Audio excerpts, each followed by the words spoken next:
வணக்கம். இன்னைக்கு நம்ம பார்க்க போற ஃபங்ஷன் XLookup. XLookupங்கிறது நம்ம முன்னாடி பார்த்த VLOOKUP, XLOOKUPோட அட்வான்ஸ்ட் வெர்ஷன். ஸோ அதுல இருக்க லிமிட்டேஷன்ஸ் லைக் லெஃப்ட்ல பார்க்க முடியாது, ரைட்ல மட்டும் தான் பார்க்க முடியும். மேல இருக்க ரோஸ் பார்க்க முடியாது, கீழ இருக்கிறத மட்டும் தான் பார்க்க முடியும். இந்த மாதிரி இருக்க லிமிட்டேஷன்ஸ ரிமூவ் பண்றது தான் XLookup.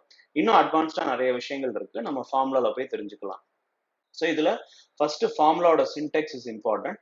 இப்போ இந்த XLOOKUPங்கிற விஷயத்துல வந்து லுக்அப் வேல்யூ எதுன்னு தெரிஞ்சுக்கணும். அதாவது எதை போய் சர்ச் பண்ணணும் அப்படிங்கிறது. ஃபார் எக்ஸாம்பிள் இப்போ நம்ம கண்ட்ரி சர்ச் பண்ணணும்னா எனக்கு ஆஸ்திரேலியாவை சர்ச் பண்ணணும்.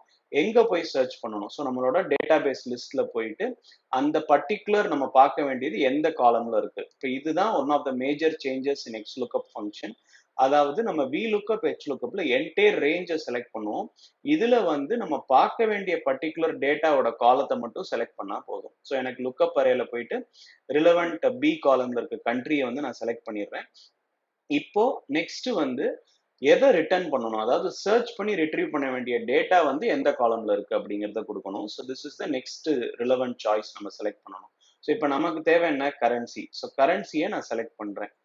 இதுல ஒன் மோர் அடிஷனல் ஃபீச்சர் என்ன கொண்டு வந்திருக்காங்கன்னா, இல்லைன்னா if the data is not available எனக்கு என்ன ரிட்ரீவ் பண்ணணும். இப்போ ஃபார் எக்ஸாம்பிள் VLOOKUPலயோ HLOOKUPலயோ இட் வில் த்ரோ NAன்னு ஒன்று த்ரோ பண்ணும் எரரா இருந்தா. இப்போ XLOOKUPல நம்ம அதை ஸ்பெசிஃபை பண்ணலாம் என்னன்ட்டு. ஸோ இப்போ நம்ம வந்து ஃபார் எக்ஸாம்பிள் செக் அப்படின்னு வச்சுக்கலாம். ஸோ இதை ஸ்பெசிஃபை பண்ணணும். இதுக்கப்புறம் சப்சிக்வெண்டா இருக்கிற அட்வான்ஸ்ட் ஃபீச்சர் என்னன்னா மேட்ச் மோட். அதாவது சர்ச் பண்ணி கொடுக்க வேண்டிய டேட்டால வந்து முன்னாடி VLOOKUPல HLOOKUPலயோ ரெண்டே தான் விஷயங்கள் இருக்கும். ஒன்னு ட்ரூ விச் இஸ் அப்ராக்சிமேட், இன்னொன்னு false which is exact match. இதுல வந்து எக்ஸாக்ட் மேட்ச் வேணுமா, இல்ல எக்ஸாக்ட் மேட்சோட ஸ்மாலர் ஐட்டம் இருந்தாலும் ஓகேவா, இல்ல எக்ஸாக்ட் மேட்சோட லார்ஜர் ஐட்டம் வேணுமா அப்படிங்கறது ஸ்பெசிஃபை பண்ண வேண்டியும். இப்போதைக்கு நம்மளோட எக்ஸாம்பிள்ல எக்ஸாக்ட் மேட்ச் வேணும்னு மட்டும் அண்டர்ஸ்டாண்ட் பண்ணிக்கலாம். நெக்ஸ்ட் வந்து what is the church type, அதாவது எனக்கு அசெண்டிங்ல சர்ச் பண்ணுமா டிசெண்டிங்ல சர்ச் பண்ணணுமா. VLOOKUPலயும் HLOOKUPலயும் டாப் டு பாட்டம் மட்டும் தான் சர்ச் பண்ண முடியும். எனக்கு ஃபர்ஸ்ட் ப்ரிஃபர்ட் என்ன இருக்கோ அதான் எடுத்து கொடுக்கும். இப்ப யூஎஸ் டாலருங்கிற ஒரு கரன்சி 4 கண்ட்ரிக்கு இருந்தா கூட ஃபர்ஸ்ட் என்ன கண்ட்ரியோ அதை தான் எனக்கு பிக் பண்ணி கொடுக்கும். வேறஸ் இதுல வந்து if I'm giving last to ஃபர்ஸ்ட்னா லாஸ்ட்ல இருந்து ஃபர்ஸ்ட் இருக்க country probably United States of அமெரிக்காவா இருந்தா அதை அதனால ரிட்ரீவ் பண்ணி கொடுக்க முடியும். ஸோ இதுதான் வந்து one of the key differences between VLOOKUP and இப்போ XLOOKUPக்கும். இந்த எக்ஸாம்பிள்ல நம்ம யூஸ்வலா இருக்க ஃபர்ஸ்ட் டு லாஸ்டே அண்டர்ஸ்டாண்ட் பண்ணிக்கலாம். ஸோ இதுதான் இப்போ இதோட ஃபார்முலா. ஸோ இதை நம்ம மற்ற பர்டிகுலர் செல்ஸுக்கு காப்பி பண்றதுக்கு முன்னாடி அந்த கான்ஸ்டன்ட்ல இம்பார்ட்டன்ட் கொடுக்கணும். இப்ப கரன்சில இருக்க அதே ஃபார்முலாவை நான் கோடுக்கு காப்பி பண்ணா இந்த செல் மாறக்கூடாது. ஸோ என்னோட A7ல காலம் A இஸ் ஃபிக்ஸ்டு. இதுதான் நம்மளோட ஃபர்ஸ்ட் இம்பார்ட்டன்ட் கான்ஸ்டன்ட். அடுத்து வந்து கண்ட்ரியை தான் வந்து கோட்லயும் சர்ச் பண்ணணுங்கும் போது இந்த ரேஞ்ச் பிகம்ஸ் ஃபிக்ஸ்டு. ஸோ இந்த ரேஞ்சை போயிட்டு நான் கான்ஸ்டன்ட் பண்றேன். இந்த entire range of B6 to 189 constant பண்றோம். கம்மிங் டு ரிட்ரீவல் காலம், எதை ரிட்ரீவ் பண்ணி கொடுக்கணுங்கிறதுல கரன்சி மட்டும் கிடையாது. கரன்சி இல்லாம அடுத்த காலம் போகும்போது கோடு வேணும். ஸோ கோடு வேணுங்கிறதுனால என்னோட C காலம் வில் சேஞ்ச் டு D காலமா மாறிடலாம். பட் இந்த 6 and 189 மஸ்ட் ரிமைன் சேம். இதுதான் வந்து நம்ம பண்ண வேண்டிய constant procedure.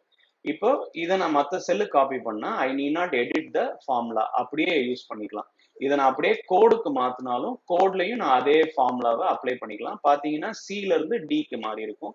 A7 will remain same, B6 to B189ங்கிற ரேஞ்சும் will remain same. இதுதான் வந்து இதோட அட்வான்டேஜ். ஸோ இப்போ இதுல இருக்க இன்னொரு அட்வான்ஸ் ஃபீச்சர் தெரிஞ்சுக்கலாம் which is called spill function. Spill function அப்படிங்கிறது வந்து இந்த XLOOKUPல இப்ப என்னோட பர்டிகுலர் லுக்அப் வேல்யூ இந்தியான்னு கொடுத்துட்டு lookup array has to be the country, ஏன்னா அதை தான் நம்ம போய் சர்ச் பண்ணணும். ஸோ கண்ட்ரி செலக்ட் பண்ணிடுறேன். இதுக்கப்புறமா எனக்கு என்ன டேட்டா வேணுங்கிறதுல ஃபார் எக்ஸாம்பிள் எனக்கு கரன்சியும் வேணும் கோடும் வேணும்னா இந்த ரெண்டு காலமையும் சிம்பிளும் வேணும்னா இந்த 3 காலமையும் நான் சேர்த்து செலக்ட் பண்ணிட்டு மற்ற ஃபீல்டு லைக் செக் அப்புறம் மேட்ச் மோட் 0 இதெல்லாம் கொடுத்துட்டோம்னா நமக்கு அதுவே வந்து என்ன பண்ணிடும்னா கரஸ்பாண்டிங்கா 3 செல்லுலையும் it will space the same formula. So நான் இதை ஒன்னு டெலிட் பண்ணா கூட 3லையும் டெலிட் ஆயிரும். ஸோ இட்ஸ் கால்ட் ஒரு கம்பைன்டு ஃபார்முலா. ஒரே செல்ல தான் I am keying in the formula but it is getting fixed to all the 3 cells. So இதான் XLOOKUPோட ஃபீச்சர்ஸ். இதோட அட்வான்ஸ் ஃபீச்சர்ஸை இன்னொரு வீடியோல நம்ம செக் பண்ணலாம்.